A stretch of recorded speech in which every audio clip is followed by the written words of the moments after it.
우선 저희가 이제 고등 수업을 위해서 제가 올라온 만큼 고등 과정이 중학 과정이랑 어떻게 다른가를 조금 생각을 해봤습니다. 이제 그래서 중등과 고등이 뭐가 다를까부터 조금 시작을 해야 될 것 같은데요. 중등과 고등이 이제 저도 많은 학생들을 봤지만 중등까지는 잘 했는데 고등 가서 무너지고 분명 우리 아이가 중3 1학기 완벽하게 심화까지 했어요라고 했는데 막상 가르쳤을 때 제가 들은 거랑 많이 다른 경우가 되게 많거든요. 그래서 그게 왜 그런 문제가 발생하는지 제가 좀 원인을 분석해야겠다라고 이제 생각을 했고요. 그러면 중학교 3학년 때 나온 2차 방정식과 고등학교 때 나오는 2차 방정식 같은 단원입니다. 그 문제를 어떻게 다르게 구성했길래 우리 학생들이 힘들어하는가를 생각을 해봤는데요. 이제 풀이 문제는 비슷한 걸 물어보는 것 같아요. 약간 다르긴 하지만 근데 풀이 과정부터 얘는 그냥 1차원적인 걸 많이 물어봐요. 뭐 당연히 이거를 지금 뭐 수업하는 게 아니니까 아실 필요는 없고요. 이제 풀이 위주로도 되게 단순한 걸 물어봐요. 중학교 3학년 때는 이렇게 풀면 이렇게 하면 돼. 그런가 봐. 끄덕끄덕해서 아이들이 잘 풉니다. 근데 고1 2차 방정식 들어가잖아요. 이제 풀이 과정부터 되게 잘렸죠. 여기 더 있습니다. 쭉 있기 때문에 결국은 2차 방정식에서 같은 2차 방정식이지만 고등학교 과정은 조금 더 딥한 걸 물어봅니다. 그리고 1차원적으로 물어보는 게 아니라 이걸 알았을 때 이게 어떤 의미인데 그래서 너가 이걸로 뭘 알 수 있는데?를 계속 던져요. 문제에서. 그래서 이걸 정리했을 때 고등 과정에 물어보는 내용은 뭐냐? 첫 번째로는 얘가 개념을 말로 설명할 정도로 알고 있는가를 물어봅니다. 그냥 단순히 문제 푸는 게 아니에요. 2차 방정식에서 뭐 판별식 쓰면 돼. 이런 문제가 안 나옵니다. 이제는. 개념을 말로 설명할 정도로 논리적인가. 그리고 본인이 그걸 처음 맞이한 문제도 혼자 고민을 할 수 있는가를 해야 됩니다. 그런 시간이 되게 많이 필요해요. 고등 과정에서. 쌤 이거 안 풀려요. 가르쳐 주세요. 저는 이런 수업 그렇게 수업을 진행 안 하거든요. 그래서 너가 충분히 생각하고 노트에 뭐라도 끄적거려 와야 된다라고 전 수업을 진행합니다. 그래서 두 번째로 풀리지 않아도 생각해 보는 그런 사고력을 물어봐요. 그리고 저학년일수록 제일 안 되는 게 세 번째인데 풀이를 남기고 다시 볼 수 있는가라고 이쁘게 말은 썼지만 사실은 풀이 과정이 이쁜가를 말씀드리는 겁니다. 풀이 과정이 이쁜가. 그래서 이런 체계성을 자기 나름대로 스스로 가지고 있는가가 전 중요하다고 생각하고요. 각각을 어쨌든 해결을 해야 되니까 논리적인 것은 확실한 개념 이해가 필요합니다. 계속 그 수업 시간에도 던지고 너가 이거 이해한 거 맞는지 너가 나한테 설명을 해보라고 제가 많이 시키거든요. 그런 것도 많이 하고 두 번째로는 요게 전 되게 중요하다고 생각하는데 문제가 막혔을 때 처음 본 유형이 생겼을 때 본인 스스로 고민하는 시간이 필요합니다. 무조건 필요합니다. 저는 그때 되게 수학적으로 많이 성장을 한다고 느끼고 있는 사람이기 때문에 그런 고민하는 시간이 꼭 필요하다고 생각하고요. 마지막으로 이 체계라고 하는 것은 습관을 다 바로 잡아야겠죠. 어찌됐건 이제 공통수학 뭐 고등과정을 하기 위해서는 이런 게 필요한 건 알겠는데 가장 큰 문제는 뭘까요? 이제 학생들은 주도성이 없다는 거죠. 그렇죠? 시키는 것만 하고 시키는 것도 안 하는데 그렇죠? 어쨌든 그런 주도성이 부족한데 결국 우리가 해야 되는 강사가 해줘야 되는 건 달성 가능한 단계적 목표를 던져줘야 된다는 겁니다. 왜냐하면 너무 어려운 걸 던져주면 쌤 모르겠어요, 저 이제 못하겠어요 이렇게 계속 나가 떨어지게 되거든요. 그걸 방지하기 위해서는 결국 달성 가능한 단계적인 목표를 던져줘야 된다라고 생각을 하고요. 그래서 저희가 공통수학 1을 단계적 학습으로 조금 쪼개봤습니다. 첫 번째로는요, 기초를 다지는 시간인데요. 기본 정석과 RPM에 있는 그냥 대표적인 유형들만 뽑아가지고요, 학생들이 나도 이거 공통수학 풀 수 있네. 그리고 지금 이 나이 때 가장 중요한 게 나 그래도 지금 공통수학 하고 있어. 약간 그런 게 좀 있더라고요, 학생들은. 그런 것도 던져주면서 너 공통수학 지금 충분히 잘하고 있어. 너가 직접 해보면 다 풀리잖아. 자신감도 주고 개념의 주춧돌을 놓는 시간입니다. 두 번째는 이제 개념이 어느 정도 다져졌으니까 실력을 쌓아야 되는데 이때 실력 정석의 예제 유제와 기본 정석의 연습 문제를 가져옵니다.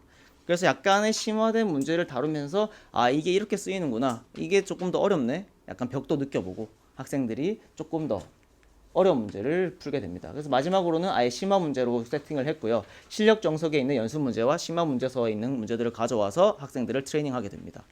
그래서 이런 이제 단계별 학습을 통해 달성 가능한 목표를 던져주고 학생들에게 조금 더 이렇게 귀엽게 올라갈 수 있는 그렇게 조금 계단을 만들어 주고자 저희가 이렇게 프로그램을 작성했습니다. 정리하자면요, 이제 수학의 공통수학 1은요, 1단계는 기본 정석과 개념 원리 RPM으로 다양한 유형을 접해본다. 두 번째로는 기본 정석, 실력 정석이고요. 마지막으로는 실력 정석과 조금 고등 과정, 조금 블랙라벨이나 일품 그런 발췌해서 문제를 풀리게 된다. 총 3단계로 진행되는 걸 알고 계시면 될 것 같고요.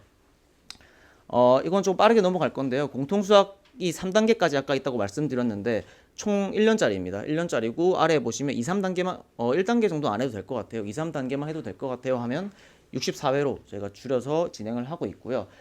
그러면 공통수학 1, 2가 끝인가요? 라고 했을 때 그건 아니고요. 이제 대수랑 미적분까지도 진행을 하고 있습니다. 실제로 저도 이제 방학 특강에서 마감을 했고 그 학생들이 공통수학 1을 잘 듣고 있거든요. 그래서 3월에서도 같이 2단계로 이어져서 잘 할 수 있을 것 같습니다.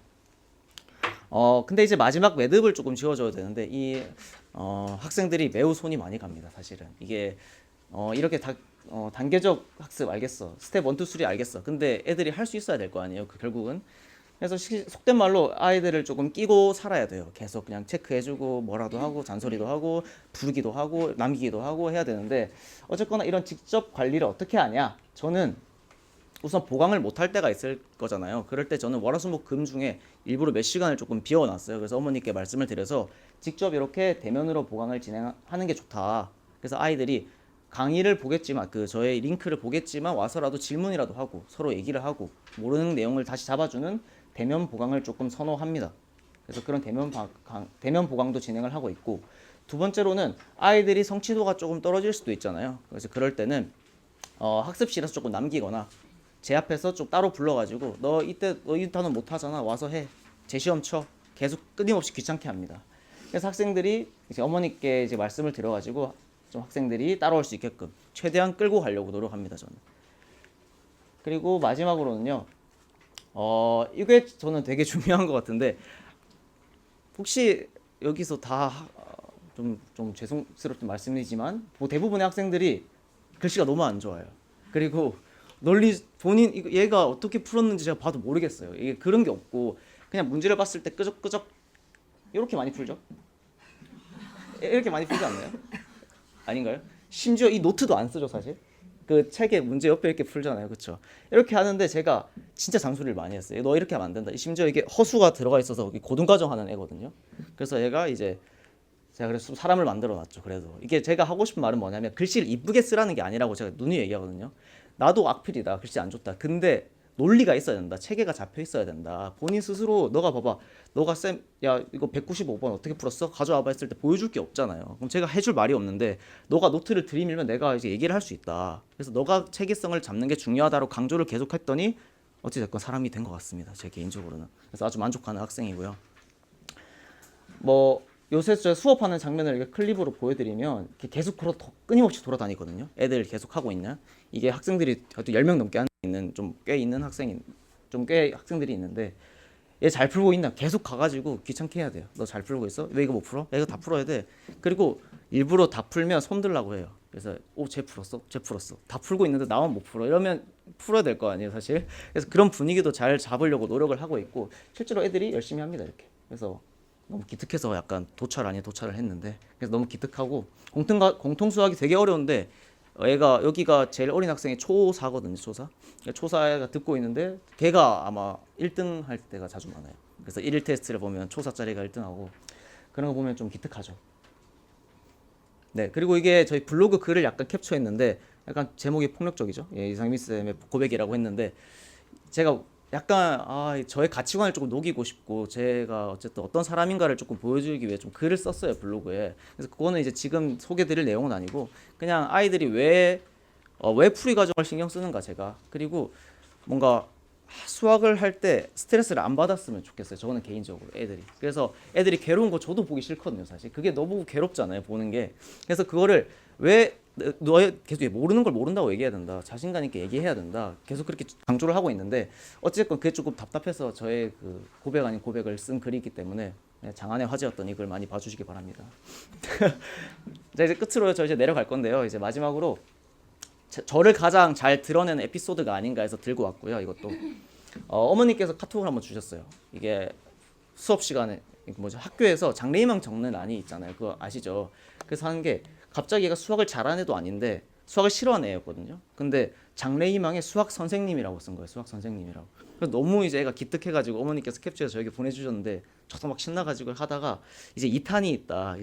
무슨 2탄이 뭐죠? 하니까 학교에 그렇게 제출하면 학교 수학 선생님께서 본인인 줄 안대요.